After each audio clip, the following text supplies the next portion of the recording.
You've got a problem, change your fucking car. It's lights out and away we go! What's up, guys? It's Ams from On the Drive podcast, and today we are with Alfie Davies.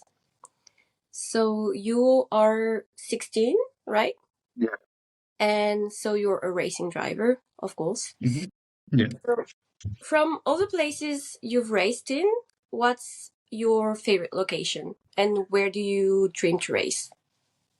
So at the moment, like my favorite track, I'd say, is Brands GP. I just really Mhm. like the GP section, and just like it's quite fast. But I've never raced out in Europe. I've always wanted to go out in Europe and race, like Mhm. race on Spa and places like that. That'd be really nice to do. So you're based in the US right now? No, I'm based in the UK. Oh yeah, I forgot UK is not in Europe anymore, and so It's, sorry. it's okay. And what's your favorite song to play in the garage before or after the race, or both? It's quite a few. I like a lot of Kanye songs. Devil in Mhm. a New Dress is a nice one to just chill out, or like Fiend by Travis Scott to get me hyped up before I race. That's quite nice. So, who's your idol on motorsport? Yeah, Ayrton Senna's always been my idol since young. I just think he's a great guy, and on top of being an amazing racer, he was always a really nice person. He's done loads of selfless things, and he's also just a really passionate racer, I think. Yeah, I think Ayrton Senna is such a legend and such an inspiration. I totally understand that. And who's someone you look up to right now? Right now, there's a lot of Formula One drivers I look up to, like Lewis Hamilton, because he's like my current idol. I think he's amazing. But just like people that currently do like not British, sorry, World GT World, stuff like that. That's where I want to go to. So I look up to people there and see how I can become like them.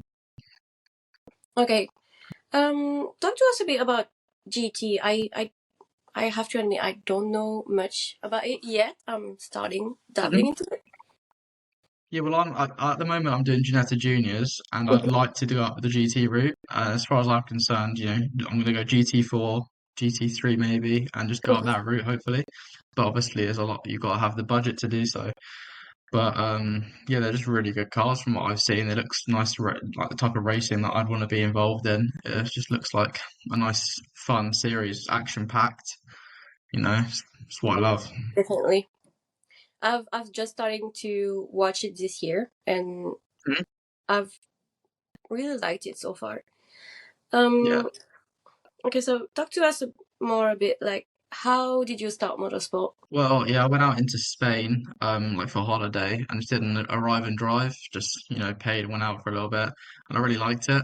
And I was like, fairly good at it, so I thought I'll come and do the same when I'm at home. Mhm. And again, I set some lap records around the local place, so I went and got my own car, and I did Honda Cadets and went up the sort of Rotax route in karts. And then 2022, I saw the Ginetta Scholarship Yeah. promoted on Instagram, and I tried that out, and I really liked the car. So then we got in contact with the team Prep Tech who were there. We really liked them from the get-go, and now we're racing this year with them in Junior Juniors. Oh, that's so nice. And yeah, my next question actually was about Ginetta. I wanted you to explain us a bit what is and how it feels like to race in such a nice series, like such a series that is very well known, that you have had drivers like London race with there. How does it feel like? Yeah, it's really nice that it's got that sort of like record. Everyone knows it. It's known as like the best junior series, so it's got some weight behind it when you can say that you're doing okay in it. Yeah, Which is why we're really striving to do our best in it. We're putting a lot of effort into preseason. We have put a lot of effort into preseason testing.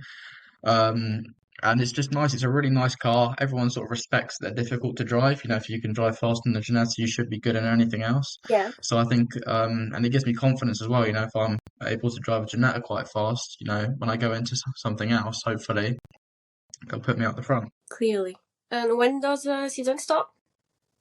My season started on the 1st or 30th of April to the 30th of March to the 1st of April. My last round was at Alton Park, my first round. Okay. Do you have a pre-race routine? Yeah, a little bit. If I can, I'll just do a little bit of skipping if I've got a skip rope on me. If not, I just talk to my dad a little bit, like give a bit of a race plan, give him a hug, and get in the car and just sort of think through what I'm going to do. Because obviously it's really hard to plan for a race, but if you've got a plan, it's better than having nothing. You can always adapt to it. So I just have a rough plan of what I'm going to do, what my aim for the race is. You've got to be realistic. I had a bad quali on the first round, so I had to be realistic about how much Mhm. I can improve. Yeah. And I think it's just helpful to have sort of aims and expectations, realistic ones. Hmm. Yeah, that makes sense. And okay, what are your goals in racing? I Well, mean, my goal is always to, win, but yeah. obviously I'd be delighted with some podiums. I just want to prove myself. I want to get up the ranks. I want to end up in a position where I'm actually, earning money from this Hmm. my passion. Because Yeah. obviously, who doesn't want to earn money from their passion? Yeah, that's the And I dream. think it's just creating a career out of what I like to do and what hopefully I'm good at. So that's just all I want really. And there's so many different sort of ways you can go. You can go the Porsche route, the GT route, the single seater route. We're just going to see how it goes and go whichever way we feel is best and most, viable. Yeah, so like do your best so you can have like the most option and Exactly. yeah, that's a nice one. How do you manage to race, go to school? You just mentioned you were in college right now, and also hmm still find time for yourself. Well, what's really helpful is I'm on the Motorsport UK Academy, so Hmm. I go up to Loughborough, but it's only 2 weeks on and 2 weeks off. So most like half the time I'm not at college, I'm at home. I learn from home. But then obviously I've got to do a lot of sponsorship work and stuff like that at home. So it's not like I'm just doing nothing for 2 weeks. It's still quite a lot to do, but I guess it really helps. And the fact it's a very flexible schedule. You can just schedule absence if you've got some testing, and they're very obviously they're prepared for it because it's purely a motorsport course, so they Hmm. know how it works. So it's really nice that I've got that available to me. Yeah, and I guess that's even nicer because then all your teachers and everyone just understands how packed your schedule can be. Yeah. Yeah.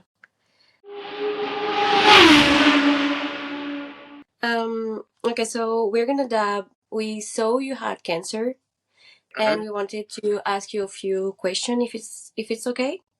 Yeah, of course. Of course. So we saw you had a lymphoma. Could you please Mhm. tell how this journey was for you? Yeah, so I was diagnosed with stage 4 Hodgkin's lymphoma. It's a fairly common cancer in young people. It's a blood cancer.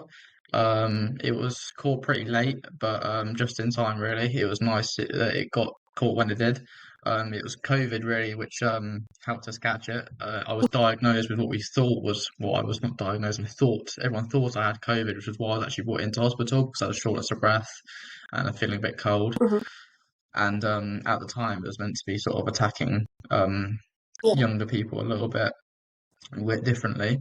And then I had some chest X-rays, and they discovered a big shadow over my chest, which ended up to be a big, massive cancer. Hmm. And then it was fair play to the NHS; they were straight on it with 6 rounds of chemotherapy over the course of 8 months, and it was gone. And yeah, just recovered since then. Hmm. Obviously, I gained a lot of weight. I gained about 3 stone, which was pretty hard to shed off, obviously, because of this. They give you steroids to counteract the sickness that you feel. It makes you constantly hungry. Hmm. So yeah, I gained quite a lot of weight, but obviously, I was quite determined to get back into a car and shed it off quickly. Within half a year, actually, I was back down to my normal weight and racing again. Well, that's inspiring. Honestly, you're so young. And how old were you when you got diagnosed? I was 13 at the time. Wow. It was just after my 13th birthday. My birthday was on the Saturday and I got diagnosed on the Tuesday. Oh wow, that's not a nice present. Yeah, not good timing. Yeah, I can imagine. And yeah, it's insane. It's very inspiring, and you're all okay now. Yeah, yeah, perfectly fine. come up to one of my last checkups soon. They keep it going for 5 years. It went from 3 months to 6 months to now over a year now. So coming up this November, I'll have my last scan, Mhm. and the year after that, I just have a word-to-word checkup, check for any symptoms, and then I'm discharged completely. Wow, that's good. Thank you. Has this experience changed your perspective of life in some way? Well, yeah, because so I will still have a best friend, my mate Ruben, and Mhm. he shaved his head for me at the time. But a lot of people notice that I think I changed a little bit in my attitude towards just things in general, a little bit, not less care, but just a bit more of a perspective. You know, the little things don't bother me as much. Mhm. You just got a bit more of a perspective on what really matters and what doesn't. And I think it just really helps me on a day-to-day basis. You know, the little things that used to sort of get under my skin and annoy Yeah. me just sort of go over my head now. It's just, it doesn't matter at all. It's definitely good for racing as well. You know, I used to lose my head a little bit. You know, someone would hit me Mhm. off the track and I'd just lose it, get angry. But after that, it was really helpful actually. I remember one of my best comeback drives was getting hit off on the first lap, and I came back from 31st back up to fourth just because I Wow. didn't lose my head. And the guys in front were all battling and defending, and it's just worked really well. Yeah, I can see what you mean, not losing your head in with driving in a way, because I mean I have my driver's license and I have to say I'm quite road angry. So I guess it can be similar, but yeah, I guess you gain somehow in maturity like very early on because of this. So yeah, well, our last question would be, what is your favorite thing to do outside of the track? I'm really into like my fitness and a little bit of my fashion. I've like recently got some collaborations with with a clothing brand and a jewelry company actually. And I just like, going out. I've got a girlfriend I like to take out and go places with. I like going to the gym with my mates. Just been to the gym actually with two of my mates. I really enjoyed my time at college here, the social side of it. It's really nice. But I guess if I had to pick one thing to do outside of racing constantly, just like a bit of family time, really, going out to Yeah, places, go down to like South Sea, go to the arcades, stuff like that. yeah, okay, yeah, that sounds nice. Actually, you have lots of stuff going on, and well, that's all for us. Thank you so much. We'll definitely keep an eye on you. Try to watch your race if we can, and yeah, thank you so much for your time.